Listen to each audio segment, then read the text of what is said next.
نحمده ونصلي على رسوله الكريم اما بعد فاعوذ بالله من الشيطان الرجيم بسم الله الرحمن الرحيم رب اشرح لي صدري ويسر لي امري واحلل عقدة من لساني يفقهوا قولي. Page 731 last paragraph. ان المخلوقات والکائنات، بے شک مخلوقات اور کائنات، کلھا ساری کی ساری، فی العالم العلوی اوپر کی دنیا میں، والعالم السفلی اور نیچے کی دنیا میں، من سماء و ارض آسمان اور زمین، و ملائکۃ و ارواح فرشتے اور روحیں، و شمس و قمر سورج اور چاند، و لیل و نہار اور رات اور دن، و جماد و نبات اور جمادات اور نباتات، و طیر و حیوان اور پرندے اور حیوانات، و ماء و تراب اور پانی اور مٹی، و جبال و بحار اور پہاڑ اور سمندر، و ریاح و ذرات اور ہوائیں اور ذرات، کل هذه المخلوقات یہ ساری کی ساری مخلوقات، تعاطف البشر انسان کے ساتھ ہمدردی رکھتی ہیں، وتشارکہم حرکۃ الحیات اور ان کے ساتھ شریک ہیں زندگی کی حرکت میں. یعنی جس طرح انسان زندہ ہے، اس زمین پر چل پھر رہا ہے، اسی طرح ستارے سیارے آسمانوں میں چل پھر رہے ہیں، سمندر کی لہریں چل رہی ہیں، ہوائیں چل رہی ہیں، ہر ذرے کے اندر حرکت ہے. یہ سارے کے سارے اللہ کی مخلوقات ہیں اور اس حرکت میں ایک دوسرے کے ساتھ شریک ہے. انہا تتلقى امر اللہ، یہ سب اللہ سبحانہ وتعالی کا حکم ریسیو کرتے ہیں، یعنی اللہ ہی کے حکم کے ساتھ یہ سب ہو رہا ہے. وتنفذه اور اس کو نافذ کرتے ہیں، وتخضع له اور اس کے آگے جھکتے ہیں، وتسیر وفقه اور اس کے مطابق چلتے ہیں. یعنی سارے کے سارے اللہ کے حکم کے مطابق چل رہے ہیں. انہا مسخرۃ، بے شک یہ سب مسخر ہیں، یعنی سورج چاند ستارے سب مسخر ہیں. کس کے لیے؟ انسان کے لیے. اللہ نے بنایا، لیکن کس کے لیے بنایا؟ ان سب کو انسان کے لیے بنایا، انسان کے لیے مسخر کیے گئے ہیں. وتمضی حیث امرتہ اور یہ چلتے ہیں جہاں آپ ان کو حکم دیتے ہیں، جس طرف جانے کا حکم دیتے ہیں اس طرف چلتے جاتے ہیں. کما یمضی الاحیاء فی طاعۃ اللہ، جس طرح زندہ مخلوق اللہ کے حکم کے ساتھ چل پھر رہی ہے. ومن ہنا یہتز القلب البشری، اور یہاں سے انسان کا دل ہل جاتا ہے، تھرا جاتا ہے. یہتز القلب البشری، یعنی جب انسان یہ دیکھتا ہے کہ زمین اور آسمان کی ساری مخلوق اللہ سبحانہ وتعالیٰ کی اطاعت میں لگی ہوئی ہے تو اس سے انسان کا دل کانپ اٹھتا ہے. وَيَنْسَاقُ لِلْإِسْتِجَابَةِ وَالطَّاعَةِ اور وہ اللہ کی اطاعت اور اس کے حکم کا جواب دینے کے لیے چل پڑتا ہے. فی موکب الاحیاء، زندوں کے اس پروسیشن میں یا اس جلوس میں، المستجیبۃ المطیعۃ جو جواب دیتا ہے، اطاعت کرتا ہے. فلہا اوامر ولہ اوامر، اس ساری کائنات کے لیے بھی کچھ احکامات ہیں اور انسان کے لیے بھی احکامات ہیں. کچھ کونی احکامات ہیں اور کچھ شرعی احکامات ہیں. یعنی آپ دیکھیے کہ سورج، چاند، ستارے، سیارے، یہ سارے کے سارے اللہ کی اطاعت کر رہے ہیں. کیا ان کو اس پر کوئی ثواب ملتا ہے؟ یعنی سورج جو ہر روز نکلتا ہے اور اتنی گرمی نکالتا ہے اور اتنی روشنی دیتا ہے اور اتنے کام کرتا ہے، اور جیسے سورۃ الرحمن میں آتا ہے الشمس والقمر بحسبان، کہ سورج اور چاند ایک حساب میں بندھے ہوئے ہیں. ہر روز ایک مقرر وقت پر سورج نکلتا ہے، مقرر وقت پر چاند نکلتا ہے. ستارے سیارے اپنے اپنے آربٹ کے اندر ہے، اپنے اپنے افلاک کے اندر ہیں، ان میں سے کوئی بھی آگے پیچھے نہیں ہوتا. یہ سارے کے سارے ایک سخت ڈسپلن کے پابند ہیں. یعنی صرف سورج اور چاند روشنی ہی نہیں دے رہے، ایک پورے ڈسپلن کے ساتھ دے رہے ہیں.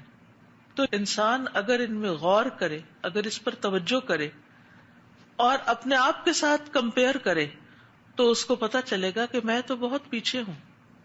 سال کے 365 دنوں میں کوئی ایک دن بھی ایسا نہیں ہوتا کہ جس دن سورج اپنے مقرر وقت اپنے حساب سے لیٹ ہو، 1 منٹ کے لیے بھی. جو اس دن کے لیے اس کا وقت مقرر ہے، جو اس کا مشرق ہے، وہیں سے وہ نکل آئے گا. الشمس والقمر بحسبان. حسبان کا لفظ جو ہے یہ فعلان کے وزن پر ہے، یعنی ایک بہت زبردست قسم کے حساب میں ہے. تو اگر وہ اللہ تعالی کی اتنی پابندی کے ساتھ اور اتنے ڈسپلن کے ساتھ اطاعت کر رہے ہیں کہ ایک لمحہ بھی آگے اور پیچھے نہیں ہوتے، تو ہم سال بھر میں اپنی صرف فجر کی نمازوں کا حساب لگائیں کہ کیا ہم وقت پر اٹھتے ہیں، یا اکثر ہماری نماز ہی قضا ہو جاتی ہے کہ اوہ ہماری تو آنکھ ہی نہیں کھلی. سورج تو وقت پر نکلنا نہیں بھولتا، لیکن ہم وقت پر اللہ کی عبادت کرنا بھول جاتے ہیں، ہم اس کو چھوڑ دیتے ہیں. سورج کو کیا کوئی ثواب ملتا ہے جب وہ وقت پر نکلتا ہے؟ کوئی اجر ہے اس کے لیے؟ کوئی جنت ہے اس کے لیے؟ کوئی اجرت ہے اس کے لیے؟ کچھ بھی تو نہیں. لیکن اس کے باوجود وہ اللہ کے حکم کا پابند ہے، اور ہمارے لیے کتنے کتنے ثواب ہیں، کتنے کتنے وعدے ہیں، کیا کچھ ہمیں اس کے بدلے میں ملنے والا ہے. جنت کے وعدے ہیں، اللہ کی رضامندی کے وعدے ہیں، اور پھر اللہ کے دیدار کے، اللہ تعالیٰ کے چہرے کو دیکھنے کے کہ جس سے بڑی کوئی لذت اور نعمت ہے ہی نہیں، اس کے وعدے ہیں. اور اس کے ساتھ ساتھ دنیا کی زندگی میں نعمتوں کے وعدے ہیں. لیکن ہم اس کی اطاعت اس طرح نہیں کرتے جس طرح سورج چاند اطاعت کر رہا ہے، ستارے سیارے اطاعت کر رہے ہیں. الشمس والقمر بحسبان. تو اسی وجہ سے ومن ہنا یہتز القلب البشری وینساق للاستجابۃ والطاعۃ. یہاں انسان کا دل ہل جاتا ہے اور پھر وہ اللہ کی اطاعت کے آگے یعنی کیریڈ اوے ہو جاتا ہے، اور جتنے بھی یعنی زندہ مخلوق ہے جو اطاعت کرنے والی ہے اس کے ساتھ اس پروسیشن میں شامل ہو جاتا ہے، شریک ہو جاتا ہے، اس کا ایک پارٹ بن جاتا ہے. فلہا اوامر ولہ اوامر. کچھ انسان کے لیے احکامات ہیں اور کچھ ساری کائنات کے لیے احکامات ہیں. اور اگر ان دونوں کو کمپیئر کیا جائے، ان دونوں کی ریس لگائی جائے، تو آپ دیکھیے کہ کون آگے بڑھتا ہے اور کون اپنے رب کو خوش کرتا ہے. فَإِذَا رَأَى النَّاسُ هَذِهِ الْمَخْلُوقَاتِ الْعَظِيمَةِ. پھر جب لوگ ان عظیم مخلوقات کو دیکھتے ہیں، وَالْمَشَاهِدِ الْحَيَّةِ فِي الْكَوْنِ، اور کائنات میں زندہ مشاہدات، وَتَجَلَّى لَهُمْ خُضُوعُ هَذِهِ الْخَلَائِقِ الْهَائِلَةِ، اور ان کے سامنے آ جاتا ہے، روشن ہو جاتا ہے اس عظیم الشان مخلوقات کا جھکنا. خضوع یعنی اللہ تعالیٰ کے آگے جھک جانا، وعبودیتها لخالقها، اور اس کا اپنے خالق کے لیے عبادت کرنا، اطاعت کرنا، سرنڈر کرنا، وطاعتها لامرہ، اور اس کے حکم کی اطاعت کرنا. توجہوا الی ربہم الذی لا رب غیرہ، تو وہ متوجہ ہو جاتے ہیں اپنے رب کی طرف جس کے سوا کوئی رب نہیں. ودعوہ فی انابۃ وخضوع، اور وہ اللہ تعالی سے دعا کرتے ہیں انابت اور خضوع کے ساتھ، پوری طرح متوجہ ہو کر، پوری طرح اس کی طرف جھک کر. الم تر ان اللہ یسبح له من فی السماوات والارض والطیر صافات کل قد علم صلاته وتسبیحه واللہ علیم بما یفعلون وللہ ملک السماوات والارض وإلی اللہ المصیر. الم تر، کیا تم نے دیکھا نہیں، ان اللہ، کہ بے شک اللہ تعالی، یسبح له، تسبیح کر رہی ہے اس کے لیے، من فی السماوات والارض، ہر وہ چیز جو آسمانوں اور زمین میں ہے، والطیر صافات، اور پرندے بھی صفوں کی شکل میں یا پر پھیلائے، دونوں معنوں میں. کل قد علم صلاتہ وتسبیحہ، ہر ایک جانتا ہے اپنی نماز اور اپنی تسبیح کو. واللہ علیم بما یفعلون، اور اللہ خوب جانتا ہے جو وہ کرتے ہیں. وَلِلَّهِ مُلْكُ السَّمَاوَاتِ وَالْأَرْضِ، اور اللہ کے لیے ہے بادشاہت آسمانوں اور زمین کی، وَإِلَى اللَّهِ الْمَصِيرُ، اور اللہ ہی کی طرف لوٹنا ہے. یعنی پوری کائنات اللہ کی تسبیح بھی کر رہی ہے، اپنی صلاۃ اور اپنی تسبیح سے واقف بھی ہے، اور پوری اطاعت میں لگی ہوئی ہے، اور جو کچھ یہ کر رہے ہیں اللہ تعالیٰ اس کو دیکھتا بھی ہے، اور یہ ساری چیزیں اللہ کی ملکیت میں ہیں اور اسی کی طرف واپس بھی جانا ہے. بسم اللہ الرحمن الرحیم. الم تر ان اللہ یسبح له من فی السماوات والارض والطیر صافات كل قد علم صلاته وتسبيحه والله عليم بما يفعلون. وَلِلَّهِ مُلْكُ السَّمَاوَاتِ وَالْأَرْضِ وَإِلَى اللَّهِ الْمَصِيرُ. السلام علیکم ورحمۃ اللہ وبرکاتہ. مجھے یہ سمجھ آ رہی ہے کہ ہر مخلوق نے اپنا کام بھی کرنا ہے اور تسبیح بھی کرنی ہے، یعنی یہ دونوں کام ساتھ ساتھ چلتے ہیں. یہ نہیں کرتی کہ مخلوق اپنا کام کرے اور تسبیح بھول جائے، اس نے دونوں کام کرنے. تو ہمیں بھی اپنے کاموں میں یاد رکھنا چاہیے کہ اللہ سبحانہ و تعالیٰ نے دونوں طرح کی چیزیں ہم کو، کچھ ذمہ داریاں دنیا کی دی ہوئی ہیں اور کچھ عبادت کی ذمہ داریاں دی ہوئی ہیں، اور دونوں ہم نے فلفل کرنی ہیں. استاذہ بھی جیسے آپ نے فرمایا نا کہ سورج چاند ستارے سب اپنے اپنے وقت پہ اٹھتے ہیں، اپنے اپنے وقت میں کام کرتے ہیں، اور ہم ہی ہیں جو یا تو بھولیں گے نہیں تو لیٹ کر دیں گے. تو مجھے اسی سلسلے میں ایک دم سے وہ حدیث مجھے کلک ہو رہی تھی جب نبی صلی اللہ علیہ وسلم نے فرمایا کہ افضل اعمال میں سے ایک ہے کہ اول وقت میں نماز کا ادا کرنا. شاید یہی انسپریشن ہو ہمارے لیے بھی. بہت دل کو لگی بات، الحمدللہ. یعنی کوئی ایک دن تو ہو سکتا ہے نا کہ جس میں سورج بھی اپنے ٹائم سے آگے پیچھے ہو، لیکن کوئی ایک دن بھی نہیں جب سے بنا ہے، جب سے مکمل اطاعت میں چل رہا ہے.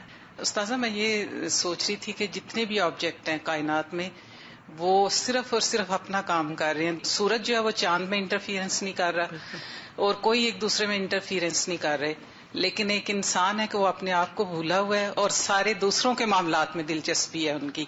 تو یہ بڑی ایک سوچنے کی بات ہے کہ اگر ہم اپنے بارے میں سوچیں اور صرف اپنی اصلاح کے لیے سوچیں، ہمارے پاس ٹائم ہی نہیں ہے. فمن رزقہ اللہ ھذا النظر، تو جس کو اللہ یہ نظر عطا کر دے کہ وہ کائنات میں غور و فکر کرے. ہم اکثر کہتے ہیں نا کائنات میں غور و فکر کرنا چاہیے. یہ غور و فکر کہ ان کی چال کو دیکھیں، ان کی صلاۃ کو دیکھیں، ان کی تسبیح کے بارے میں سوچیں، اور ان کے ڈسپلن کو دیکھیں، اور ان کی مکمل اطاعت اور استجابت کو دیکھیں. فمن رزقہ اللہ ھذا النظر وھذا الفکر، جس کو اللہ یہ نظر اور یہ فکر عطا کر دے، وھذا التأمل، اور یہ غور و فکر عطا کر دے، زاد ایمانہ، تو اس کا ایمان بڑھ جاتا ہے. یعنی یہ ایمان میں اضافے کا طریقہ ہے. کائنات میں غور و فکر ایمان میں اضافہ کرتا ہے. وصلح یقینہ، اور اس کا یقین درست ہو جائے. یعنی ہم جو بے یقینی کی کیفیت میں یا کبھی مایوسی کی حالت میں چلے جاتے ہیں تو وہ بھی ختم ہو جائے. وحسنت اعمالہ، اور اس کے اعمال اچھے ہو جائیں. وَأَقْبَلَ عَلَى الطَّاعَاتِ، اور وہ اطاعت کی طرف متوجہ ہو جائیں. یعنی اللہ کی اطاعت اور فرمانبرداری اور عبادت کی طرف ان کا دل پلٹ آئے. وَنَفَرَ مِنَ الْمَعَاصِي، اور نافرمانیوں سے دوڑنے لگے، نفرت کریں. وَخَلُصَتْ حَيَاتُهُ، اور ان کی زندگی خالص ہو جائے، لربہ، اپنے رب کے لیے. واشتغل بعبادت مولاہ، اور وہ اپنے مولا اپنے رب کی اطاعت میں مشغول ہو جائیں. وحقق مراد اللہ منہ بالطاعت، اور حق ہو جائے اللہ کی مرضی ان سے اطاعت کے ساتھ. والعبادت، اور عبادت کے، یعنی پھر واقعی وہ اللہ کی مرضی کے مطابق اطاعت اور عبادت کرنے لگ جائیں. کما قال سبحانہ، جیسے کہ اللہ تعالیٰ نے فرمایا، قل ان صلاتی ونسکی ومحیای ومماتی للہ رب العالمین، کہہ دیجئے کہ بے شک میری نماز اور میری قربانی اور میری زندگی اور میری موت اللہ رب العالمین کے لیے ہے. لا شریک لہ، جس کا کوئی شریک نہیں. وبذالک امرت، اسی چیز کا مجھے حکم دیا گیا. وَأَنَا أَوَّلُ الْمُسْلِمِينَ، اور میں مسلمانوں میں سے سب سے پہلا مسلمان ہوں.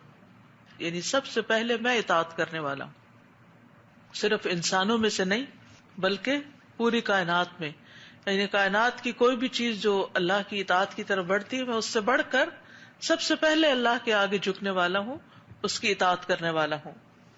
تو اس سے یہ پتہ چلتا ہے کہ انسان جتنا جتنا کائنات میں غور و فکر کرتا ہے اور مختلف قسم کی چیزوں میں اللہ تعالیٰ کی قدرت کو دیکھتا ہے، اور پھر ایک ایک آبجیکٹ کی جو محنت ہے اور جو دوڑ ہے اور جو کوشش ہے اور جو اپنے مقصد کو پورا کرنا ہے، یعنی کائنات کی ہر چیز جو ہے، جو بھی اللہ کی کریشن ہے، ان میں سے ہر ایک اپنے پرپز آف کریشن کو فلفل کر رہی ہے، تو پھر انسان سوچتا ہے کہ مجھے کیوں پیدا کیا گیا. اور پھر جب اس کو پتہ چلتا ہے کہ اس کی کریشن کا مقصد اللہ کی اطاعت اور عبادت ہے، تو وہ اس کے لیے دوڑ پڑتا ہے، وہ بھی اس کے لیے اتنا ہی سرگرداں ہو جاتا ہے، اتنی ہی محنت اور بھاگ دوڑ کرنے لگتا ہے. اسی لیے کچھ لوگوں کی زندگیاں دوسروں سے مختلف ہوتی ہیں، اور فرق اس فہم اور اس سمجھ کا ہوتا ہے، یعنی اس نظر کا ہوتا ہے. فمن رزقہ اللہ ھذا النظر، جس کے اندر یہ نظر اور یہ غور و فکر پیدا نہیں ہوتا، اس کے اندر اطاعت کی کمی ہوتی ہے. جو اللہ کا حق پہچان لیتا ہے پھر وہ دیر نہیں لگاتا، پھر وہ دوڑے بغیر رہ نہیں سکتا، اور پھر وہ حق کر دکھاتا ہے، سچ کر دکھاتا ہے اللہ کی مرضی کو اطاعت اور عبادت کے ساتھ. قل ان صلاتي ونسكي ومحياي ومماتي لله رب العالمين لا شريك له وبذلك امرت وانا اول المسلمين. تو اس سے یہ بات سمجھ میں آتی ہے کہ اگر ہم چاہتے ہیں خود بھی اپنی نیت اور اپنے آپ کو خالص کرنا اور شوق کے ساتھ، بغیر کسی دباؤ کے، بغیر کسی کے کہے، خود اپنی مرضی کے ساتھ اللہ کی عبادت کرنا، اور پھر خالص کرتے ہوئے اللہ کے لیے اپنے آپ کو عبادت کرنا، اگر اپنے اندر یہ پیدا کرنا چاہتے ہیں، یا پھر ہم اپنے بچوں کے اندر یہ بات پیدا کرنا چاہتے ہیں، تو انہیں کائنات میں غور و فکر کرنا سکھائیں. کیونکہ انسان کے اندر یہ چیز ہے کہ وہ جب کسی اور کو کوئی کام کرتے ہوئے دیکھتا ہے تو پھر اس چیز کے لیے دوڑ پڑتا ہے کہ میں کیوں پیچھے رہ گیا ہوں، میں بھی کروں، یعنی ویسے بیٹھا رہے گا. اور یہ چیز بچوں کی فطرت میں خاص طور پر آپ دیکھ سکتے ہیں. یہ چپ کر کے بیٹھے ہوں گے، ایک بچہ اٹھے گا، کوئی کھلونا کو ہاتھ لگائے گا، دوسرا اس کے پیچھے دوڑ پڑے گا اور لڑائی ہو جائے گی وہاں پر. اسی طرح اچھے کاموں میں بھی، مثلاً اگر آپ کا بچہ کھانا نہیں کھا رہا تو آپ کسی اور کے بچے کو کہتے ہیں ذرا میں تمہیں کھانا دوں، تو آپ کے بچے کو بھوک نہیں بھی لگی ہو تو کھا لے گا، کیونکہ اس کو دیکھ کر خیال آ گیا. تو اسی طرح اگر انسان کائنات میں غور و فکر کرے اور مختلف چیزیں جو مختلف طریقوں پر کام کر رہی ہیں، اس سے انسان کا ذوق و شوق جس طرح بڑھ سکتا ہے وہ بے مثال ہے. والایمان باللہ وتقواہ متصل بواقع الحیات، ایمان باللہ اور تقوی جو ہیں یہ جڑے ہوئے ہیں زندگی کے وقوع کے ساتھ. وما بعد الحیات، یعنی اس زندگی اور زندگی کے بعد. مؤہل لفید برکات السماء والارض، وہ اہل بناتے ہیں آسمان و زمین کی برکتوں کے، فیض کے. کما قال سبحانہ، جس طرح کہ اللہ تعالیٰ نے فرمایا. کیا مطلب ہے اس کا؟ کہ جب ایمان باللہ ہوتا ہے اور اللہ کا تقوی ہوتا ہے تو یہ چیز انسان کو دنیا میں بھی اور دنیا کے بعد بھی، یعنی اگلی زندگی میں بھی، آسمان اور زمین سے ملنے والی برکتوں کے اہل بنا دیتا ہے. جیسے اللہ تعالیٰ کا فرمان ہے وَلَوْ أَنَّ أَهْلَ الْقُرَىٰ آمَنُوا وَاتَّقَوْا، اگر بستیوں والے ایمان لاتے اور تقوی اختیار کرتے، لَفَتَحْنَا عَلَيْهِمْ بَرَكَاتٍ مِّنَ السَّمَاءِ وَالْأَرْضِ، تو ہم ان کے لیے آسمان و زمین کی برکتوں کے دروازے کھول دیتے. وَلَٰكِن كَذَّبُوا، لیکن انہوں نے جھٹلا دیا، حق کو جھٹلا دیا. فَأَخَذْنَاهُمْ بِمَا كَانُوا يَكْسِبُونَ، تو ہم نے ان کو پکڑ لیا بوجہ اس کے جو وہ کمائی کرتے تھے، ان کے اعمال کی وجہ سے ان کو ہم نے پکڑ لیا. افامن اہل القری ان یاتیہم باسنا بیاتا وہم نائمون، کیا بے خوف ہو گئے ہیں بستیوں والے کہ آ جائے ان کے پاس ہمارا عذاب رات کے وقت حالانکہ وہ سو رہے ہوں. یعنی جب وہ اللہ کی اطاعت نہیں کرتے، اللہ کی نافرمانی کرتے ہیں اور اللہ کو مستقل طور پر ناراض کیے چلے جاتے ہیں، تو اس کے بعد ان کو ڈر نہیں لگتا کہ کہیں ان پر اللہ کی طرف سے عذاب نہ آ جائے.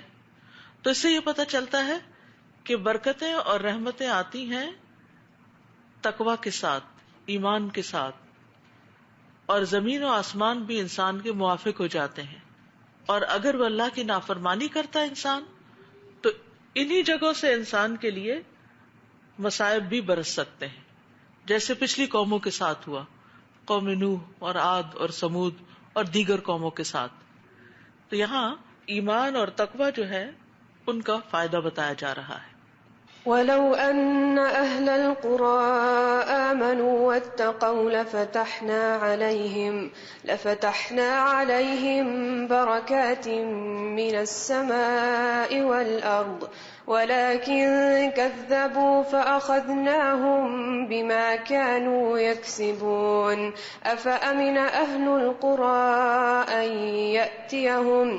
أَن يَأْتِيَهُم بَأْسُنَا بَيَاتًا وَهُمْ نَائِمُونَ. والایمان باللہ دلیل، اور ایمان باللہ جو ہے وہ دلیل ہے علی حیویت فی الفطرت، فطرت میں ایک زندگی کی، یعنی انسان کی فطرت طلب کرتی ہے کہ انسان اللہ پر ایمان رکھتا ہو. ایمان باللہ جو ہے وہ انسان کے دل کی زندگی ہے. وسلامۃ فی اجہزۃ الاستقبال، اور قبولیت کے جو ذرائع ہیں یا اسباب ہیں، اجہزہ بیسیکلی اپریٹس کو کہتے ہیں یا جن چیزوں سے کام لیا جاتا ہے، اور سلامتی کا ذریعہ ہے. وصدق فی الادراک الانسانی، اور انسانی ادراک میں سچائی کی علامت ہے. مراد اس سے یہ ہے کہ جب کوئی شخص ایمان لے آتا ہے تو وہ اس کی فطرت کے زندہ ہونے کی علامت ہے، یعنی وہ اپنی فطرت پر ہوتا ہے کہ فطرت کا تقاضا یہی ہے. اور پھر یعنی انسان کا جو ریسیپٹیو ہونا ہے اس کی سلامتی کی دلیل ہے کہ انسان حق کو یا سچائی کو قبول کرنے کی صلاحیت رکھتا ہے، اور انسان سچائی کو پرسیو کر سکتا ہے. یعنی ایمان لانا کوئی معمولی چیز نہیں ہے، بلکہ انسان کی فطرت کی سلامتی کی دلیل ہے. اسی لیے آپ دیکھیں کہ جن لوگوں کے اندر حق کی طلب ہوتی ہے، جب انہیں حق نظر آتا ہے تو وہ فوراً اس کو قبول کر لیتے ہیں، اور اس کی بہت ساری مثالیں ہیں. والایمان باللہ قوۃ دافعۃ دافقۃ، اور ایمان باللہ ایک ایسی قوت ہے جو انسان کو پش کرتی ہے، دافقۃ اس کو ابھارتی ہے. تجمع جوانب الکائن البشری کلہ، جو جمع کرتی ہے انسانی وجود کے سارے پہلوؤں کو، یعنی سارے پہلو اس میں آ جاتے ہیں. وتتجہ بہ الی وجہۃ واحدہ، اور جس کے ذریعے انسان ایک سمت میں فوکس کر جاتا ہے. وجہۃ واحدہ قرآن مجید میں آتا ہے نا، وَلِكُلٍّ وِجْهَةٌ هُوَ مُوَلِّيهَا، ہر ایک کے لیے کوئی نہ کوئی سمت ہے جس کی طرف وہ رخ کرتا ہے. تو اس طرح انسان کی ساری جو صلاحیتیں ہیں وہ ایک طرف ہو جاتی ہیں، کیونکہ شرک جو ہے وہ انسان کے اندر ایک پراگندگی پیدا کرتا ہے، اور ایک اللہ پر ایمان اس کے اندر یکسوئی پیدا کرتا ہے. ابراہیم علیہ السلام جو شرک نہیں کرتے تھے تو ان کے بارے میں کیا آتا ہے؟ حنیف و مسلمہ. تو اسی طرح جو انسان بھی اللہ پر ایمان رکھتا ہے تو وہ فوکس ہو جاتا ہے. تستمد من قوت اللہ، وہ اللہ کی قوت سے مدد حاصل کرتا ہے. وتعمل لتحقیق مشیت اللہ، اور وہ عمل کرتا ہے اللہ کی مشیت کو حق کرنے کے لیے. فی خلافت الارض، زمین کی خلافت میں، و عمارتها، اور اس کو آباد کرنے میں. ودفع الفساد والفتنة عنها، اور فساد اور فتنہ کو اس سے دور کرنے میں. یعنی ایسے انسان کی صلاحیتیں پھر ساری کی ساری اپنے مقصد زندگی کی تکمیل میں لگ جاتی ہیں، اور انسان اپنی فطری نیکی کے اعتبار سے پھر دنیا سے فساد اور خرابی کو دور کرنے لگتا ہے. وہ جو امر بالمعروف اور نہی عن المنکر ہے وہ انسان کی فطرت کے اندر بھی ہے کہ اچھی چیز کو دیکھتا ہے تو اس کو پروموٹ کرتا ہے. جیسے دین کے معاملے میں نہیں, دنیا کے معاملے میں آپ دیکھیں کہ عموماً کیا ہوتا ہے, جب کچھ ہم کھا رہے ہوتے ہیں اچھا لگتا ہے تو ہم دوسرے کو بھی ساتھ ہی ایڈوائز کرنے لگتے ہیں, یا کوئی بیمار ہوتا ہے تو مشورے دینے لگتے ہیں. ہر شخص کچھ نہ کچھ کوئی نہ کوئی چیز اچھی بتا رہا ہوتا ہے, اس بیماری میں تم یہ کرو وہ کرو, یہ ٹوٹکا یہ چیز. کیوں یہ کرتے ہیں؟ کیونکہ وہ اس کی فطرت میں ہے کہ دیکھا ہے جو کچھ میں نے اوروں کو بھی دکھلا دوں. تو یہ اس کی فطرت سلیم پر ہونے کی علامت ہوتا ہے. لیکن عام طور پر یہ چیزیں صرف دنیاوی زندگی سے متعلق ہوتی ہیں.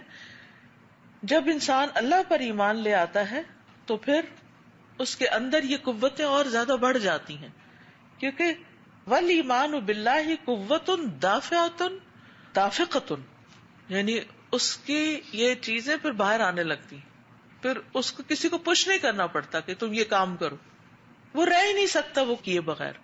اور اسی طرح جہاں کہیں لڑائی جھگڑا فتنہ فساد خرابی برائی بری چیزیں دیکھتا ہے تو بعض اوقات وہ براہ راست اس کی اپنی ذات سے متعلق نہیں بھی ہوتی, لیکن وہ ان میں اپنا رول پلے کرنا چاہتا ہے.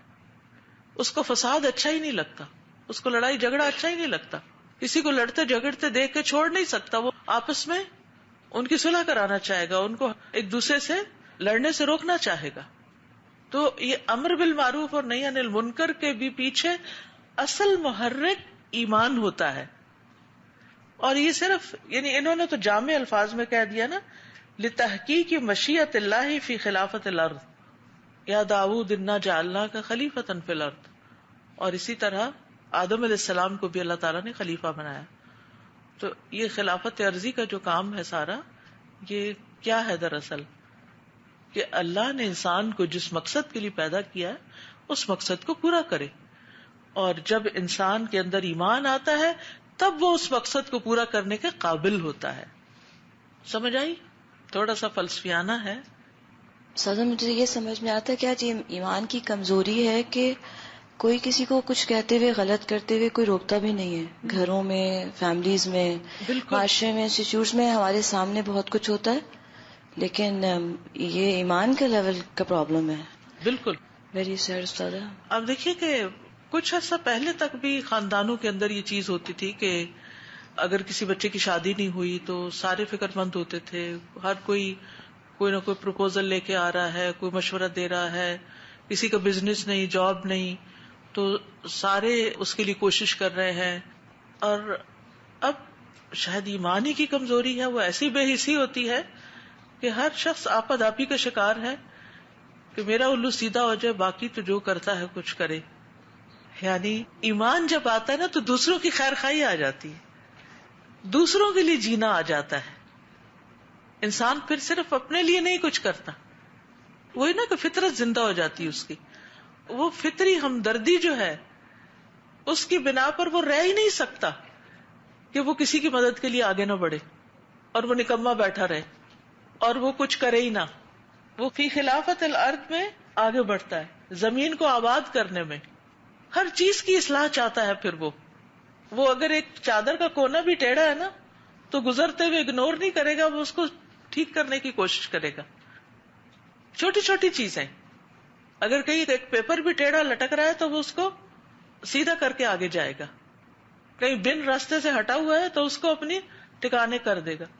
یعنی ہر چیز کے اندر پھر اس کا ایک ضمیر جاگ اٹھتا ہے اور وہ اپنا رول پلے کرنے لگتا ہے اصلاح کا. اور یہ بڑے بڑے اصلاحی پروگرام تو اپنی جگہ چھوٹی چھوٹی چیزوں کو بھی ٹھیک کرنے کے لیے متوجہ ہو جاتا ہے. وہ آنکھیں بند کر کے پھر نہیں جی سکتا, اس کی آنکھیں بھی کھل جاتی ہیں کیونکہ اس کے دل کی آنکھیں کھل جاتی, اس کے کان بھی کھل جاتے ہیں, اس کا سب کچھ کھل جاتا ہے. السلام علیکم استاذہ. ابھی آپ نے جو بات کہی ہے کہ یہ آنکھیں کھل جاتی ہیں, کان کھل جاتے ہیں, تو یہ مجھے بڑی اسٹرائک کری یہ بات. بچے مجھے مذاق کہتے ماما آپ کو OCD ہو گئی ہر چیز ٹھیک کرنے کی, ہر جگہ مطلب یہ ہوتا ہے کہ بس وہی والی بات جیسے ابھی آپ نے کی ہے تو دل چاہتا ہے کہ بس چپ نہ رہو نا, بول دو. جہاں پر نہیں بول سکتے وہاں فرسٹریشن ہوتی ہے نا کہ کیوں نہیں ہم کر سکتے, بس کسی طرح سے جا کے ہم یہ چیز ٹھیک کر دیں. تو باقی ابھی میرے ایک دم ذہن میں آپ نے بات کی تو اسٹرائک کری کہ یہ شاید ابھی آپ نے بتایا کہ ایمان کا لیول تو الحمدللہ مجھے پھر بڑی خوشی ہوئی سن کے کہ دل چاہتا ہے واقعی کہ بس اسپیشلی آپ سوشل میڈیا میں بھی دیکھیں بہت ساری چیزیں تو آپ کو بعض وقت نہیں بولنا چاہیے وہاں پر. جی اگر بولتا نہیں انسان لیکن دل میں اس برائی کی قباحت تو محسوس کرتا ہے، ورنہ یہ کہ جب ایمان مر جاتا ہے تو دل بھی برا نہیں سمجھتا کسی برائی کو. بالکل. اس کے بعد آپ دیکھیے کہ ایمان کے بعد جو چیز انسان کا شعور جب زندہ ہوتا ہے تو پھر آپ دیکھیے کہ ایسی مہذب قومیں جنم لیتی ہیں کہ جن کے اندر ایک سیوک سینس ہوتی ہے، جن کے اندر رہنے کا ایک ڈھنگ ہوتا ہے. تو جب نہ ایمان ہوتا ہے نہ علم ہوتا ہے، فطرت پر بھی انسان نہیں ہوتا، تو پھر آپ دیکھیے کہ زندگی کس طرح کی زندگی ہوتی ہے، جانوروں سے بھی بدتر، جو آج کل ہم امت مسلمہ کے کچھ حصوں میں دیکھتے بھی ہیں. تو یہ بہت ضروری ہے کہ اللہ نے انسان کو جتنے خزانوں کے ساتھ پیدا کیا ہے، اور جس دل اور جس فطرت اور جس عقل اور جس شعور کے ساتھ اور جس پوٹینشل کے ساتھ، اس کو جگانا اور اس کو کام میں لانا بڑا ضروری ہے. اس کے بغیر اصلاح ہو نہیں سکتی. یعنی اصلاح ہوتی ہے یا ایمان زندہ کر کے یا پھر انسان کا شعور زندہ کر کے. ہمیں اپنے بچوں کو بھی یہ بات بار بار کہنی چاہیے کہ مطلب آپ کچھ کر نہیں سکتے تو کم از کم آپ کا اتنا ضرور ہونا چاہیے کہ آپ اپنی کچھ کہہ سکیں، تاکہ اس کا اثر یہ ہوتا ہے کہ بچے آج کل یہاں کے براٹ اپ بچے ہیں تو وہ صحیح طرح سے اپنی بات کنوے کر سکتے ہیں. کبھی چپ نہیں رہنا چاہیے برائی کو دیکھ کے نا، ضرور اس کے مطابق بولنا چاہیے. کسی پہ ظلم ہو رہا ہے، کسی کے ساتھ زیادتی ہو رہی ہے، کسی کا حق مارا جا رہا ہے، کوئی بیمار ہے، کسی کو مدد کی ضرورت ہے، یعنی بہت سارے آسپیکٹس ہیں اس کے. یعنی برائی صرف یہی برائی نہیں ہے کہ کوئی ننگا پھر رہا ہے، یہ اپنی جگہ ہے، لیکن ضرورت مند انسانوں کی ضرورت پوری کرنا، بے حسی سے باہر آنا، یہ ساری چیزیں بھی اسی کا حصہ ہیں. السلام علیکم ورحمۃ اللہ وبرکاتہ. Welcome back. بارک اللہ فیک. I think of خلیفة في الأرض. I always think when you go to a place, make it better than it was. So always leave the place where you go to better. Always think of improvement. And for example, if you come here to the school, it's your chance. Don't waste time. Always improve. When you go anywhere in the school, always improve. Leave it organized, leave it clean, leave it better than it was. اور آپ کو یاد ہو کہ sister جمیلہ کے اندر یہ حس کتنی زیادہ ہے کہ کنٹینیوسلی پیچھے لگی رہی، یہ الماری یہاں سے ہٹا دیں، یہ شو ریک ٹھیک کر دیں، یہ فلاں چیز ٹھیک کر دیں. یعنی وہ ان کی ڈیوٹی میں نہیں تھا، لیکن ہمیشہ ہمیشہ انہوں نے ایک ایک چیز کی الہدا کے ایک ایک کونے پہ نظر رکھ کے اس کی اصلاح اور بہتری کے لیے ہمیشہ پکڑ پکڑ کے مشورے دیے، اور جو خود کر سکیں وہ بھی کیا. تو یہ جو سینس آف امپروومنٹ ہے یہ بہت ہی ضروری ہے ہم سب کے لیے، کہ ہم یہ نہ سوچیں یہ میرا تو نہیں میرا ہے یا نہیں، کیونکہ اگر کہیں پر بھی کوئی چیز ویسٹ ہو رہی ہے یا کوئی چیز خراب ہو رہی ہے تو اس کا اثر کسی نہ کسی طرح واپس ہم پر آئے گا. اگر صفائی نہیں ہے کہیں تو وہاں جو جرمز پیدا ہوں گے، جو خرابیاں پیدا ہوں گی، تو وہ صرف ان لوگوں کے لیے نہیں کہ جو صفائی نہیں کر رہے، وہ ان کے لیے بھی ہے جو دیکھ رہے ہیں اور اس کی پرواہ نہیں کر رہے. Assalamu alaikum.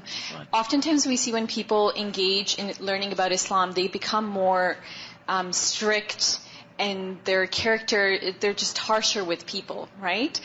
But what you're speaking about is that if you've truly embodied the essence of Islam, then in all of your interactions, whether you're speaking with older or younger children or whoever you're interacting with, you've become more balanced and soft. Yes. That's what I've heard right now. Yes. So jazakallah khair. Oh, yeah.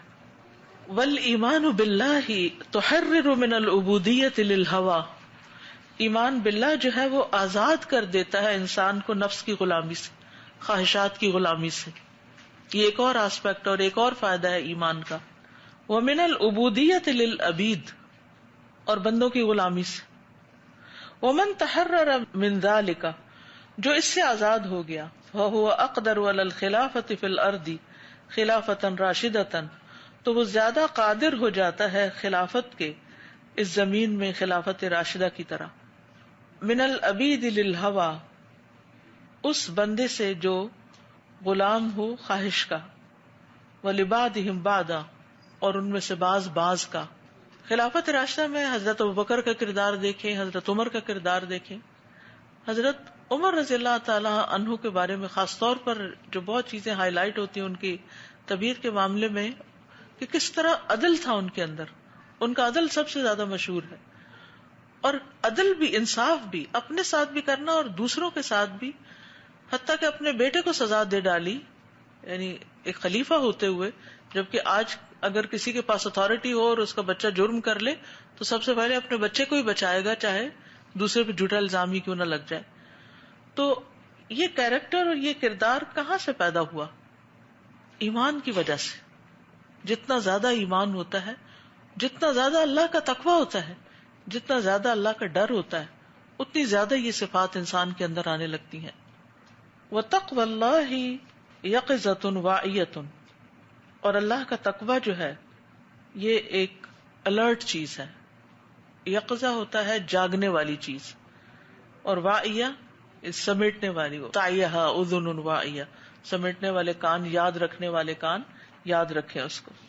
تصون من الاندفاع والتہور والغرور، جو بچاتے ہیں انسان کو break down ہونے سے. اندفاع کا مطلب ہوتا ہے بریک، یعنی ٹوٹ جانے سے. والتہور کولیپس ہونے سے. والغرور اور دھوکہ کھانے سے. وتوجہ الجہد البشری وتثبتہ، اور وہ انسانی کوشش کو ایک ڈائریکشن دیتا ہے، تقوی جو ہوتا ہے، اور اس کو ڈسپلن کرتا ہے. فلا یعتدی ولا یتہور، تو وہ زیادتی نہیں کرتا اور نہ ہی کولیپس ہوتا ہے. ولا یتجاوز الحدود، اور وہ حدوں سے آگے نہیں بڑھتا. اس دفعہ الحمدللہ رمضان میں اللہ نے عمرے کی توفیق دی، تو وہاں میں دو طرح کے لوگ دیکھتی تھی. ایک وہ لوگ ہوتے تھے کہ جو بچ رہے ہوتے تھے کہ ہماری ذات سے کسی کو تکلیف نہ پہنچے. یعنی جیسے مسجد میں نماز پڑھ کے نکلے تو وہ بچ بچ کے چلتے تھے کہ کسی کو پش نہ کریں، کسی کو دھکا نہ دیں، کسی کو ہماری ذات سے تکلیف نہ ہو. ایک ایک الگ الگ ہوتے رہتے. میں خاص طور پر آبزرو کر رہی ہوتی تھی کہ لوگوں کے ریئیکشنز کے کر کیا رہے ہیں نا. اور کچھ لوگ پیچھے سے آتے ہیں، اس کو دھکا دیا، اس کے اندر گھسے. میں کہتی تھی یہ فرق کس چیز کا ہے؟ تو مجھے یہی سمجھ میں آتا تھا کہ یہ تقویٰ کے ہونے اور نہ ہونے کا فرق ہے. تقویٰ کا مطلب ہوتا ہے بچنا. تو یہ لوگ جو اپنے آپ کو بھی بچا رہے ہیں اور دوسروں کو بھی بچا رہے ہیں، یہی تو تقویٰ ہے کہ بچنا ہے. اللہ کے ڈر سے یہ چیز انسان کے اندر پیدا ہوتی ہے نا، کہ میں کسی پر زیادتی نہ کر جاؤں. یہ جیسے ہے نا فلا یعتدی، تو وہ کسی پہ زیادتی نہیں کرتا. وہ شک میں بھی پڑ جائے کہ یہ چیز میری ہے یا دوسرے کی، تو وہ کیا کرتا ہے؟ اپنا حق بھی چھوڑ دیتا ہے کہ کہیں غلط فہمی میں میں دوسرے کا حق نہ مار جاؤں، کہیں میں دوسرے کی چیز نہ لے جاؤں. وہ حرام سے بھی بچتا ہے، وہ مشتبہ چیزوں سے بھی بچتا ہے، وہ اللہ کی ناراضگی کی چیزوں سے بچتا ہے. اور یہ فی السر والعلانیہ دونوں طرح ہوتا ہے. کوئی دیکھ رہا ہو یا نہ دیکھ رہا ہو، کوئی اپنا ہو یا پرایا ہو. وہ صرف اپنے کے ساتھ اچھا نہیں کرتا، صرف اپنے کے ساتھ رعایت نہیں کرتا، وہ دوسرے کے ساتھ بھی کر رہا ہوتا ہے، کیونکہ وہ اللہ کی خاطر کر رہا ہوتا ہے، کیونکہ اس کے دل کی آنکھیں کھلی ہوئی ہوتی ہیں کہ میرا رب مجھے دیکھ رہا ہے. اس کو یہ احساس غالب ہوتا ہے. تو یہ جو تقویٰ ہے یہ انسان کے اعمال کو خوبصورتی دیتا ہے. یعنی اعمال خوبصورت ہو ہی نہیں سکتے جب تک انسان کے اندر تقویٰ نہ ہو. اور پھر خاص طور پر صرف لوگوں کے بیچ میں نہیں، اکیلے میں بھی. نماز میں خشوع کیسے آئے گا؟ کیوں آئے گا؟ اللہ کی طرف دھیان جب جائے گا تو تبھی آئے گا نا. اور وہ تقویٰ سے ہی ہوتا ہے کہ میں نے اب اپنے آپ کو فضول خیالات سے بھی بچانا ہے، کیونکہ میں اس وقت اللہ کے سامنے کھڑا ہوں.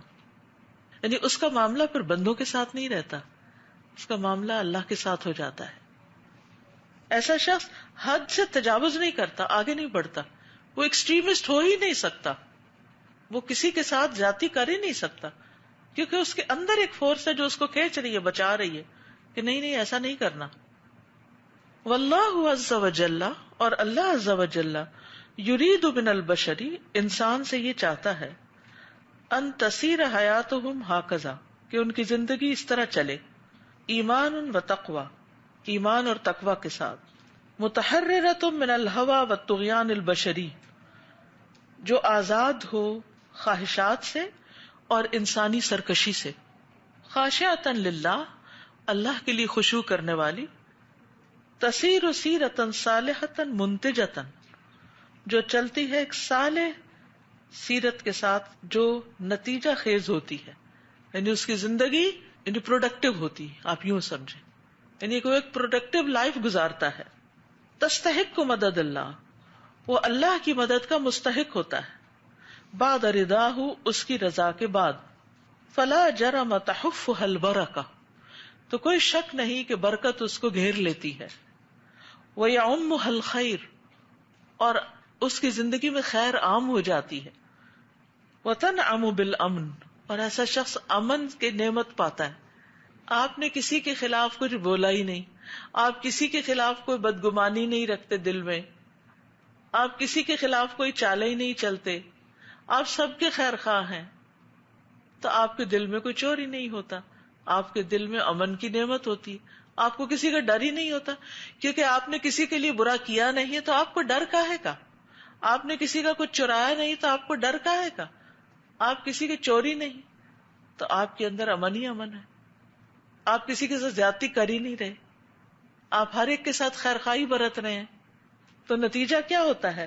یعنی ایک سیرت صالح جس انسان کی ہوتی ہے، سیرت ہوتا ہے انسان کا کیریکٹر، جس انسان کا کیریکٹر جو ہے وہ عمدہ ہے، جس کا کردار اچھا ہے، جس کی زندگی اسموتھ جا رہی ہے، یعنی اسموتھ اس معنی میں کہ ہر چیز کی بنیاد ایمان پر ہے اور تقوی پر ہے، تو پھر اس شخص کی زندگی میں برکتیں کیوں نہ ہو، اور اس کی زندگی میں نیکیوں کی کثرت کیوں نہ ہو، خیر ہی خیر عام ہوتی. وہ بولتا ہے تو خیر پھوٹتی ہے، وہ دیکھتا ہے تو خیر پھوٹتی ہے، وہ چلتا ہے تو خیر کے رستے پہ چلتا ہے، اس کا مال خیر کے رستے میں لگتا ہے، وہ اپنی اولاد کو خیر کے رستے میں لگاتا ہے، وہ اپنے اوقات کو خیر کے رستے میں لگاتا ہے. یعنی اس کی زندگی کا ایک دھارا ہی بدل جاتا ہے، ایک نقشہ ہی بدل جاتا ہے، وہ بالکل ایک اور انسان بن جاتا ہے. یعنی ایمان جو ہے نا، جب دل میں داخل ہوتا ہے نا تو دل روشن ہو جاتا ہے، اور پھر اس روشنی میں انسان اپنی زندگی کا راستہ دیکھتا ہے، اور اس سے پھر انسان خیر اور بھلائی کے رستوں کی طرف بڑھتا چلا جاتا ہے.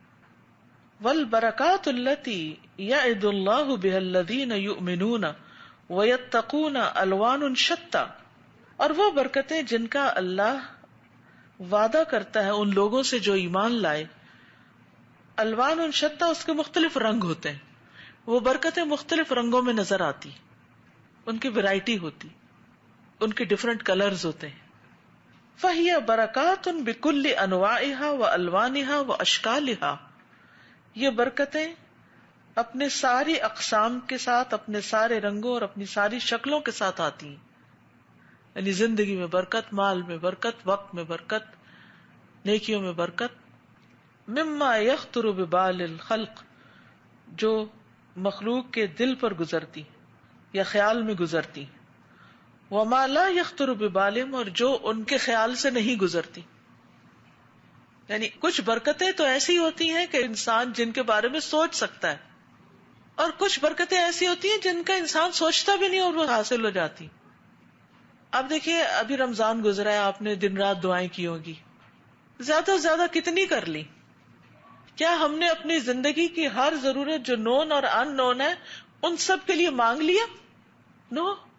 میں تو کہتی تھی یا اللہ مجھے تو یہ بھی نہیں پتا میری ضروریات ہیں کون کون سی، کیونکہ ہمیں تو صرف ظاہر نظر آنے والی چیزیں ضرورت محسوس ہوتی ہیں نا، اور کتنی ہی چیزیں ہیں جو پس پردہ کام کر رہی ہیں. اگر وہ کام نہ کرے تو ہماری ضروریات رک جائیں، جو صرف اللہ کے امر اور اللہ کے اذن سے کر رہی ہیں کام. تو ہم تو اپنے لیے وہ سب کچھ مانگ بھی نہیں سکتے جو کچھ اللہ تعالیٰ ہمیں پھر عطا کرتا ہے اس ایمان اور تقوی کی بدولت، آسمانوں سے بھی اور زمین سے بھی. وہ نعمتیں اور وہ برکتیں جن کا سوچا بھی نہیں ہوتا. ہمارے چند ایک گنے چنے بڑے بڑے مسائل ہوتے ہیں جن کے لیے ہم رو دھو کے دعا کر لیتے ہیں.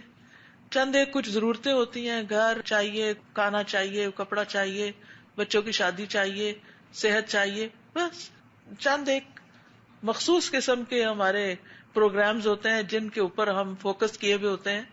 اور اس سے بیونڈ جو بے شمار خیر و بلائی کی چیزیں وہ تو ہم نے کبھی اپنے لیے مانگی نہیں. زیادہ زیادہ جامع دعائیں جو مانگ لیتے ہیں، ربنا آتنا فی الدنیا حسنہ وفی الآخرۃ حسنہ، لیکن اس حسنہ کو ڈیفائن نہیں کر سکتے ہم، اس کا احاطہ ہی نہیں کر سکتے ہم. اور چلے دنیا کی حسنہ تو پھر بھی ہمیں کچھ محسوس ہو جاتی ہیں، آخرت کی حسنات کا بس ہمیں پتہ ہی نہیں ہے، اندازہ ہی نہیں ہے. وہ بھی بس ایک رٹی رٹائی دعا کے طور پہ ہی مانگ لیتے ہیں، لیکن ہمارا دل اس طرح کام نہیں کر رہا ہوتا کہ ہم کچھ سوچ کے مانگیں. تو کہتے ہیں ان کی انواع اور الوان اور اشکال، اس کا تو کیا کہنا، جو انسان کے خیال میں کبھی گزرتی اور کبھی خیال سے بھی نہیں گزرتی. برکات فی الدنیا و برکات فی الآخرہ، کچھ برکتیں دنیا میں اور کچھ آخرت میں. وبرکات فی الاقوال والاعمال، برکتیں اقوال اور اعمال میں. وبرکات فی الانفس والاموال، اور برکتیں نفسوں میں اور مالوں میں. وبرکات فی الاوقات والاخلاق، اور برکتیں اوقات اور اخلاق میں. بعض اوقات انسان کو خود بھی اس کا اندازہ نہیں ہوتا. ہماری ایک بہت عزیز جاننے والی ہیں، تو ان کا اخلاق بہت اچھا ہے، بہت ہی اچھا. یعنی چھوٹی چھوٹی چیزوں کا خیال کرنا اور سوچنا، اور معاملہ کرتے وقت اتنا بہترین معاملہ کرنا. تو ایک دن ان کا میسج آیا تو میں نے ان سے کہا کہ میں آپ کے اخلاق سے بے حد متاثر ہوں، آپ کا اخلاق بہت اچھا ہے. تو کہنے لگی کہ میں نے تو کبھی سوچا بھی نہیں. واقعی یعنی بعض اوقات کچھ لوگوں کے اندر اتنی خیر و بھلائی ہوتی ہے، انہیں خود بھی نہیں پتا ہوتا کہ ان کی ذات سے کیسی کیسی خیر و بھلائی دوسروں کو پہنچ رہی، کیسی خوشی دوسروں کو پہنچ رہی ہے. تو وہی بات ہے، اقوال میں بھی برکتیں، کہ ایک بات کہہ دی تو وہ بات دوسرے کے دل کو لگ گئی اور اس نے اس پہ عمل کر لیا، اس کے عمل کو دیکھ کے ایک اور انسپائر ہو گیا، اس کو دیکھ کے ایک اور وہ چین چل پڑی، کہاں سے کہاں بات چلی گئی. یہ سب کون کرتا ہے؟ یہ اللہ سبحانہ وتعالیٰ کی طرف سے آتی ہیں یہ رحمتیں اور برکتیں، جب انسان اپنا ایمان اور تقوی درست کر لیتا ہے. ابھی ہم عمرے پر تھے تو اسما جو ہے وہ بھی اپنے بچوں کے ساتھ آئی ہوئی تھی، ان کے ہسبینڈ بھی جو ہمارے داماد ہیں. تو میرے داماد نماز کے لیے جا رہے تھے، اسما بھی ساتھ تھی. تو چھوٹا بیٹا اس نے اٹھایا ہوا تھا. تو اتنے میں شیخ سعد شفری نظر آئے. شیخ سعد شفری حج کا خطبہ دیتے. تو میرے داماد احمد کہنے لگے کہ ذرا یہ حسن کو دو مجھے، میں سلام کرواتا ہوں ان کو نا. یعنی بزرگ ہیں، بچوں کے اوپر اثرات ہوتے ہیں، وہ کس سے مل رہے ہیں کس سے نہیں. اور پھر والدین جس سے ملوائیں گے بچوں کے اندر انہی کی محبت پیدا ہوگی. تو وہ بہت ہی اچھی طرح ملے، بچے کو بھی دعا شعا دی. تو کہا تم کہاں جا رہے ہو؟ کہا نماز کے لیے جا. کہا میرے ساتھ چلو. اب یہ سلام کی برکت ہے صرف. کہتے میرے ساتھ چلو. وہ ہاتھ پکڑ کے لے گئے تو حرم میں امام کی پچھلی والی صف میں کھڑے کر کے نماز پڑھوائی. امام شرائم ظہر کی نماز پڑھا رہے. میرے داماد کہتے ہیں احمد کہ میں نے زندگی میں کبھی کسی انسان کے اندر اتنی ہیبت اور روب نہیں دیکھا جو شیخ شرائم کے اندر تھا. یہ کہتے کہ ایسا ان کے گرد سے حالہ سا تھا کہ زبردست مجھے انسپریشن ملی. خیر کہتے ان سے رخصت ہوئے تو ہم واپس آنے لگے، واپس ہوٹل کی طرف آ رہے تھے تو راستہ تھوڑا بدل لیا. تو میں نے کہا کہ اس راستے میں اے سی نہیں ہے تو آپ دوسرے راستے سے کیوں نہیں جاتے؟ شیخ سعد کو کہتے ہیں. تو وہ کہتے ہیں کہ وہ بازار کا راستہ نا تو میں اوائڈ کرتا ہوں. یہ راستہ ذرا ہے تکلیف دہ، تھوڑا لمبا بھی ہے، لیکن مجھے اس راستے سے زیادہ جانا پسند ہے. تو کہتے ہیں میں بڑا حیران ہوں. کہتے ہیں میں نے بہت دفعہ سنا تھا کہ بازار جو بدترین جگہ ہے، لیکن خود نہیں کبھی سوچ آئی کہ بھئی اوائڈ کروں اگر ضرورت نہیں. ضرورت کے تحت تو جانا ہے، اگر آپ کا بزنس ہے، کام ہے، کاروبار ہے تو آپ کو وہاں کھڑے ہونا رہنا ہے، وہ تو ایک مجبوری ہے. لیکن بلا وجہ بلا مقصد بازار کا رخ کرنا جو ہے. خیر کہتے ہیں وہاں سے ہم گزر کے جب پہنچنے لگے تو کہتے ہیں مجھے بینک جانا ہے تو میرے ساتھ چلو. کہتے ہیں بینک میں کیا کرنا ہے؟ تو کہتے ہیں کہ میرے پاس لوگوں کے ناموں کی ایک لسٹ ہے، تو میں ہر نماز کے بعد صدقہ کرتا ہوں اور کچھ لوگوں کو ترتیب کے ساتھ میں پیسے ٹرانسفر کر دیتا ہوں بینک کے تھرو. کہتے ہیں بڑا حیران ہوں. کہتے ہیں ہم دن میں ایک دفعہ تو صدقہ کرتے ہیں، ہر نماز کے بعد صدقے کا تو کبھی سوچا ہی نہیں. پھر کہتے ہیں حرم میں ہی تھے ابھی تو نکلنے سے پہلے کہتے ہیں کہ زمزم پینا ہے. تو میں نے کہا اچھا، کیونکہ وہ ہوتا ہے نا زمزم تک جائیں پانی پیئے. تو کہتے ہیں میں نے کہا کہ میں نے پی لیا تھا. کہتے ہیں یہ نہیں ہو سکتا کہ ہم زمزم کے قریب آئیں اور اس سے محروم ہو کے تو حرم سے باہر نکلیں. تو پتا ہے نا یہ زمزم پی کے دعا قبول ہوتی ہے، تو ہم دعا کی قبولیت کا موقع کھو دیں. زمزم پیتے ہیں، چلے زمزم پینے لگے. کہتے ہیں دعا مانگو. کہتے میں نے مانگی اپنی دعا، جب میں پی چکا دعا مانگ لی. کہتے کیا دعا مانگی؟ تو میں نے بتایا. کہتے تمہیں پتا سب سے بڑی دعا کون سی؟ تو میں نے کوئی ایک آدھ بتائی. کہتے نہیں، سب سے بڑی دعا یہ ہے کہ اللہ تعالیٰ قیامت کے دن اللہم انی اسألک لذۃ النظر الی وجہک، کہ میں تجھ سے تیرے چہرے کی طرف دیکھنے کی لذت کا سوال کرتا ہوں. یہ اعظم الدعا ہے. اور رضوان اللہ اکبر، اور اللہ کی رضا کا سوال کرتا ہوں. تو کہتے ہیں کہ وہ ایک دم مجھے یاد آ گیا کہ اچھا ہاں یہ دعا بھی مانگنے کی ہے. اکثر ہم مانگتے بھی ہیں لیکن پھر بھول بھی جاتے ہیں کبھی. پھر اس کے بعد جب ہم آئے تو کہنے لگے کہ ایسے نہیں ہو سکتا کہ تم کھانا کھائے بغیر جاؤ. تم میرے ساتھ بیٹھو. تو ظہر کے بعد کا وقت تھا تو کھانے پہ لے گئے.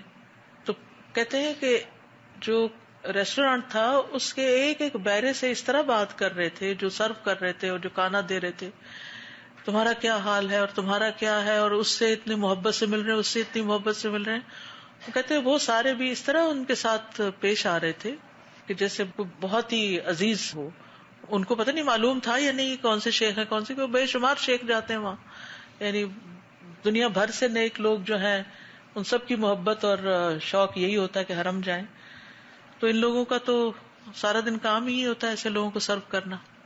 خیر, اس کے بعد کہتے ہیں کہ ہم بیٹھ گئے, کھانا کھا رہے تھے, تو کھانے کے وقت کچھ باتیں کی. تو کیا باتیں کی کہ میرا واٹس ایپ نہیں ہے. شیخ نے بتایا میرا واٹس ایپ نہیں ہے. کہتے پھر آپ کیسے کرتے؟ کہتے میں تو سمپل میسج یعنی فون کا میسج یوز کرتا ہوں. تو میں نے کبھی ایسا نہیں کیا کہ کسی کا میسج آیا اور میں جواب نہ دوں, لیکن یہ کہ ہر دفعہ ٹائپ کرنے میں وقت ضائع ہوتا ہے, تو میں نے 20 ڈفرینٹ ٹائپ کے میسجز بنا کے رکھے ہوئے ہیں, اور حسب ضرورت ان میں سے جو جس کے حال ہوتا ہے اس کو میں بھجوا دیتا ہوں. اسی طرح کچھ اور باتیں بھی بتائیں. تو میں یہ سب سن کے سوچنے لگی کہ اللہ تعالیٰ ایسے ہی نہیں کسی کو حج کا خطبہ دینے کے لیے چنتا. ایک سعادت ہے نا, دنیا بھر کے مسلمان اگر کسی جگہ اکٹھے ہوتے ہیں تو عرفہ کے دن اکٹھے ہوتے ہیں. یعنی بہت سارے علماء ہوں گے, بہت سارے قابل لوگ ہوں گے, بہت سارے نیک لوگ ہوں گے. یعنی بعض اوقات ایسا نہیں ہوتا کہ ایک شخص صرف اور صرف قابلیت کی بنا پہ چنا جائے, اس قابلیت کے ساتھ کچھ اور چیزیں بھی پیچھے کام کر رہی ہوتی ہیں جو چھپی بھی ہوتی ہیں. اب یہ ایمان بھی چھپا ہوا ہے, یہ تقوی بھی چھپا ہوا ہے, لیکن یہ چھوٹے چھوٹے اعمال, چھوٹی چھوٹی چیزیں, اپنے سے چھوٹوں کے ساتھ اخلاق کے ساتھ پیش آنا. ہم میں سے کتنے لوگ ہیں جو ریسٹورینٹس میں کھانا کھانے جاتے ہیں تو کبھی سیدھے وہ ان کی شکل بھی نہیں دیکھتے کہ ہمارے آگے کھانا کس نے رکھا ہے. وہ بےچارے صبح سے بھاگ رہے ہوتے ہیں, لا کے رکھ رہے ہیں, اٹھا رہے ہیں, کر رہے ہیں. ان کو ایک اسمائل دینا, ان کا ہاتھ ملا لینا, ان کی تعریف کر دینا, کیا یہ جاتا ہے ہمارا؟ اگر ہم کسی کو اپریشیٹ کر دیں, کوئی کام کر رہا ہے لیکن ہمارے اندر یہ اخلاق ہی نہیں ہوتا, وہی مواقع ہوتے ہیں نیکی کمانے کی. برکتیں یہی تو ہوتی ہیں کہ آپ کھڑے ہیں, کھانے کا لین دین کر رہے ہیں, اور اسی میں آپ نے ایک اچھی سی بات کر کے دوسرے کا دل خوش کر دیا, اور آپ کہاں سے کہاں پہنچ گئے, آپ کا درجہ یہاں سے وہاں پہنچ گیا. قیامت کے دن سب سے وزنی نیکی کون سی ہوگی؟ اچھا اخلاق ہی تو ہوگا. یعنی ایمان ہے اگر تو اچھے اخلاق والا رات بھر قیام کرنے والے اور دن بھر روزہ رکھنے والے سے زیادہ بڑا درجہ پا جاتا ہے. لیکن ہم اپنا وہ اخلاق بھی نہیں امپروو کر پاتے. تو ان ساری چیزوں کا تعلق جو ہے نا وہ ایمان سے جڑا ہوا ہے. ایمان اور تقوی اندر ہوتا ہے تو پھر واتقوا اللہ ویعلمکم اللہ. پھر ضروری نہیں ہوتی کہ بہت ساری کلاسز لے کے یا بہت ساری کتابیں پڑھ کے انسان کو عمل کرنا ہے. تھوڑا علم بھی عمل کے لیے پھر کافی ہونے لگتا ہے, پھر عمل کرنا آ جاتا ہے. ویعلمکم اللہ, یعنی بعض اوقات ہمارے پاس سے کوئی جا رہا ہوتا ہے, ہم خود بھی سلام نہیں کرتے, صرف خود کیا وہ اس کو یہ ہوتا ہے کہ بچے بھی آگے بڑھے نا, ان کو بھی سلام کرنا ہے کہ ادھر لاؤ بچہ میں سلام کرا دوں. وہ کیا ہے, میرے خیال 2 سال کا ہے, اس سے بھی کم ہوگا, ورنہ ہم کہتے ہیں اتنے بچے کو کیا پتا, کیا کوئی ضروری ہے. اور پھر ہمارے اندر تو ایک بدگمانی ہی نہیں جاتی نا کہ ہاں بڑی بڑی داڑھی رکھی ہو, پتہ نہیں اندر سے کیسے ہو, وہ جو مرضی کوئی ہو, ہمارا اخلاق تو ہمارے ساتھ ہے نا. تو ہو سکتا ہے آپ کا اخلاق ان سے زیادہ اچھا ہو تو وہ آپ سے ہی کچھ سیکھ لے. ایک مسلمان کا مسلمان سے تعلق تو ہونا ہی چاہیے نا. تو کہتے ہیں نا نیکی کے کسی موقع کو جانے نہ دے انسان, چاہے وہ ولو ان تلقى اخاك بوجه طلق, خواہ تم اپنے بھائی سے خندہ پیشانی سے ہی کیوں نہ ملاقات کرو. والذین یتصورون الایمان باللہ وتقواہ مسئلۃ تعبدیۃ بحتۃ, اور جو لوگ یہ سمجھتے ہیں, تصور کرتے ہیں, خیال کرتے ہیں کہ ایمان باللہ اور اس کا تقوی جو ہے اللہ کا, یہ ایک عبادت کا مسئلہ ہے, بحتۃ محض, یعنی محض عبادت ہے, ایک ریچول سمجھتے ہیں جس کو, لا صلۃ لها بواقع الناس فی الارض, جس کا کوئی تعلق نہیں لوگوں کی زندگی کے ساتھ زمین میں. ہؤلاء لا یعرفون الایمان, یہ لوگ ایمان کو پہچانتے ہی نہیں, پھر ولا یعرفون الحیات, اور وہ زندگی کو بھی نہیں پہچانتے. ولا یستفیدون من الایمان, اور وہ ایمان سے استفادہ بھی نہیں کرتے, یعنی پھر ایمان کا فائدہ ہی نہیں اٹھاتے. وما اجدرهم ان ينظروا هذه الصلة قائمة يشهد بها الله سبحانه، اور کتنے لائق ہیں وہ اس بات کے کہ وہ دیکھیں اس تعلق کو جو قائم ہے، جس کی گواہی اللہ سبحانہ تعالیٰ دیتا ہے. وکفی باللہ شہیدا، اور اللہ کی گواہی کافی ہے. ولو أن أهل الكتاب آمنوا واتقوا لكفرنا عنهم سيئاتهم ولأدخلناهم جنات النعيم ولو أنهم أقاموا التوراة والإنجيل وما أنزل إليهم من ربهم لأكلوا من فوقهم ومن تحت أرجلهم منهم أمة مقتصدة وكثير منهم ساء ما يعملون. ولو ان اہل الکتاب آمنوا، اور اگر اہل کتاب ایمان لاتے، واتقوا، اور تقوی اختیار کرتے، لکفرنا عنہم سیئاتہم، تو ہم ان کی برائیاں ان سے دور کر دیتے، وَلَأَدْخَلْنَاهُمْ جَنَّاتِ النَّعِيمِ، اور ہم انہیں داخل کرتے نعمتوں بھرے باغات میں. وَلَوْ أَنَّهُمْ أَقَامُوا التَّوْرَاةَ وَالْإِنْجِيلَ، اور اگر وہ تورات اور انجیل قائم کرتے، یعنی اس کو اپلائی کرتے، امپلیمنٹ کرتے، وَمَا أُنزِلَ إِلَيْهِمْ مِنْ رَبِّهِمْ، اور جو نازل کیا گیا ان کی طرف ان کے رب کی طرف سے، لَأَكَلُوا مِنْ فَوْقِهِمْ، تو وہ کھاتے اپنے اوپر سے بھی، یعنی آسمان بھی رزق برساتا، وَمِن تحت ارجلہم، اور اپنے پاؤں کے نیچے سے، منہم امت مقتصدہ، ان میں ایک درمیانی امت ہے، وکثیر منہم ساء ما یعملون، اور ان کی اکثریت بہت برے کام کرتے ہیں. یہی حال آج ہمارا ہے. تو اس سے یہ پتہ چلتا ہے کہ ایمان اور تقوی کا ہماری عملی زندگی سے تعلق ہے، وہ صرف ایک ریچول نہیں ہے. والنفس البشریۃ حین تستقر فیہا حقیقت الایمان، اور انسانی نفس جب ٹھہر جاتی ہے اس میں ایمان کی حقیقت یا قرار پکڑ لیتی ہے، ٹھکانہ بنا لیتی ہے، مستقر، تستعلی علی قوت الارض، تو وہ غالب آ جاتی ہے زمین کی قوت پر، وتستہین ببأس الطغاة، اور وہ ڈسڈین کر دیتی ہے سرکشوں کی تکلیف کو، یعنی اس کو ہلکا سمجھتی ہے. وتنتصر فیہا العقیدۃ علی حب الحیات، اور غالب آ جاتا ہے اس میں عقیدہ زندگی کی محبت پر. یعنی جب ایمان انسان کے اندر آتا ہے تو بہت سی چیزوں کی پرواہ ہی نہیں رہتی اس کو، بہت سی چیزیں اس کی نگاہ میں بہت چھوٹی ہو جاتی ہیں. اور یہ ایک بہت بڑی حقیقت ہے. ایک ہی طرح کا واقعہ ہوتا ہے اور اس میں لوگوں کے ریئیکشن مختلف ہوتے ہیں.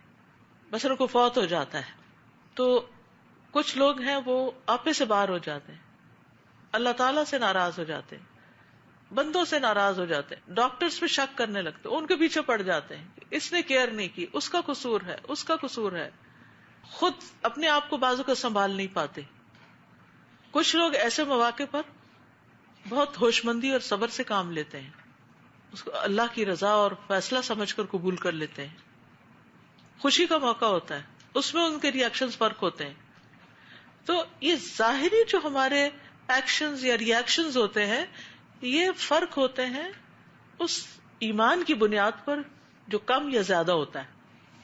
جس طرح کا وہ ہوتا ہے اس کے مطابق انسان کا طرز عمل ہو جاتا ہے. تو یہاں پر وہ مختلف طرح کی تکلیفیں جو زمین میں ہوتی ہیں ان پر ان کا ریئیکشن دیکھتے ہیں کہ وہ ان کو بڑی نہیں لگتی، کیونکہ ان کے سامنے آخرت کے مسائل یا آخرت کی مشکلات جو ہیں وہ بڑی ہو جاتی. یعنی بعض اوقات انسان کے لیے دنیا کے غم بڑے ہوتے ہیں اور بعض اوقات بعض لوگوں کے لیے آخرت کا غم بہت بڑا ہوتا ہے. بل ایمان الذی لا یفزع ولا یتزعزع هو الایمان الذی باشر القلب، وہ ایمان جو گھبراتا نہیں اور متزلزل نہیں ہوتا، ہلتا نہیں، وہی ایمان ہے جو دل کو خوش کر دیتا ہے، بشارت دیتا ہے دل کو.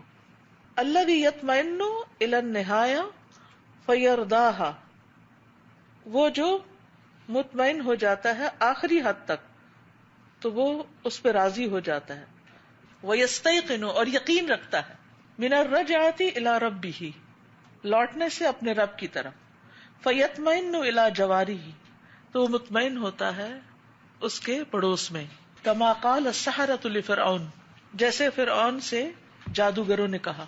قالوا إنا إلى ربنا منقلبون وما تنقم منا إلا أن آمنا بآيات ربنا لما جاءتنا ربنا أفرغ علينا صبرا وتوفنا مسلمين. قالو انہوں نے کہا انا الی ربنا منقلبون، بے شک ہم اپنے رب کی طرف لوٹ کر جانے والے ہیں. وما تنقم منا الا ان آمنا بآیات ربنا، اور نہیں تم ناراض ہم سے مگر یہ کہ ہم اپنے رب کی آیات پر ایمان لے آئے جب وہ ہمارے پاس آ گئیں. اے ہمارے رب تو ہم پر صبر انڈیل دے اور ہمیں فوت کرنا اسلام کی حالت میں.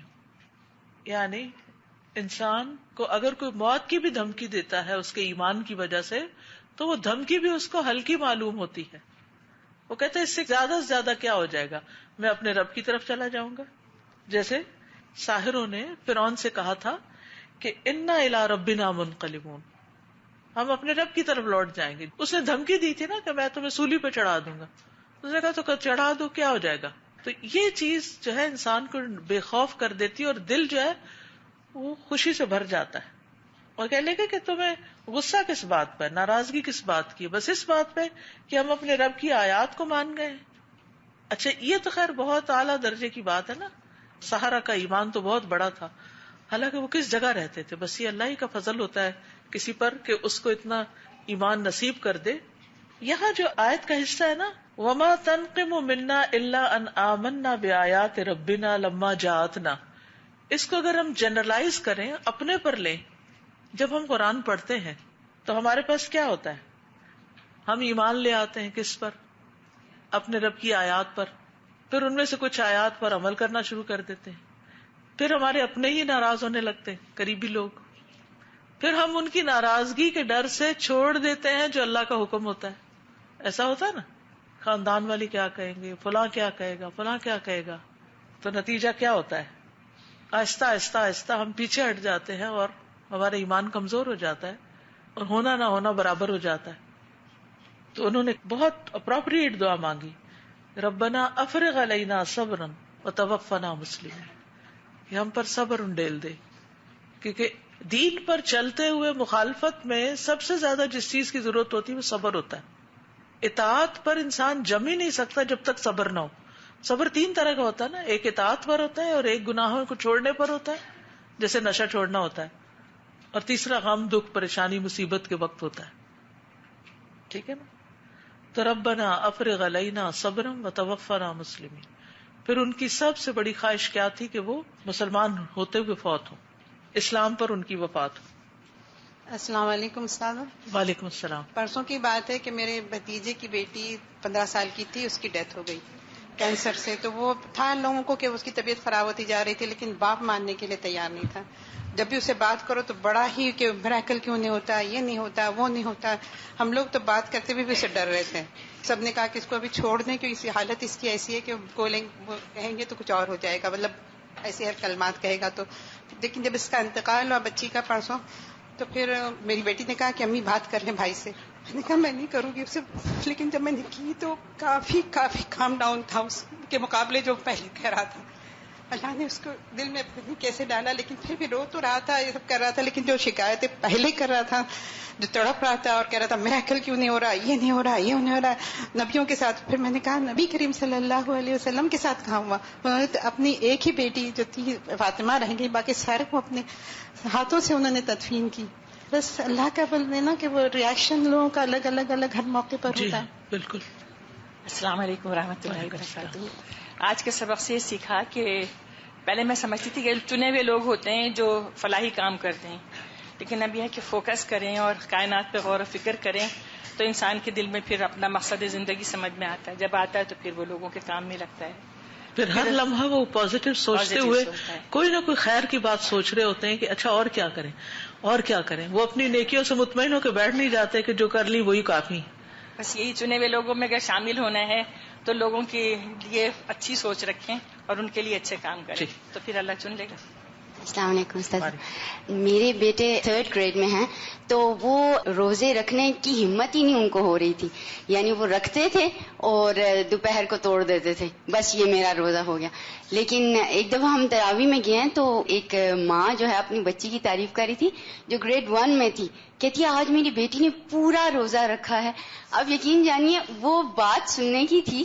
میرے بیٹے نے کہا اوکے میں اب روزہ رکھوں گا, اور انہوں نے روزہ رکھا اور ماشاءاللہ 12 روزے رکھ ڈالے. سبحان اللہ. یہ برکت ہے, دس از برکہ. اور یہ برکت عمل سے آتی ہے نا, کہ عمل سے انسپائر ہوا نا, کہ مجھ سے چھوٹا اگر پورا روزہ رکھ سکتا ہے تو میں کیوں نہیں. Jazakallah khairan, Sister Taimiyah, for translating.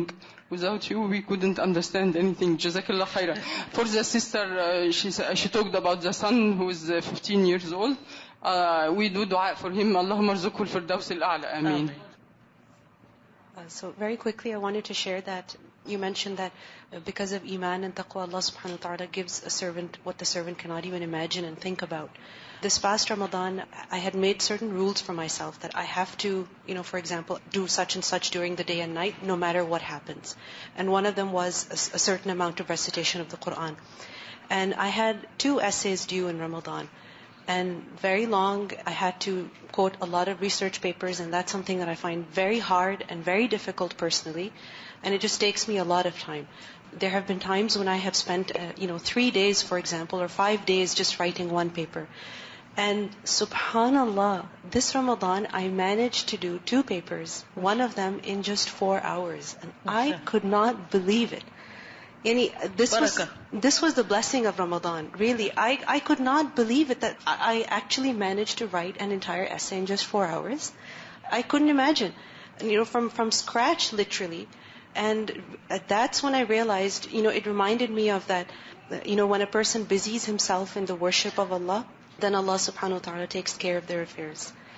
And I really experienced that. Alhamdulillah. Jazakum Allah khairan.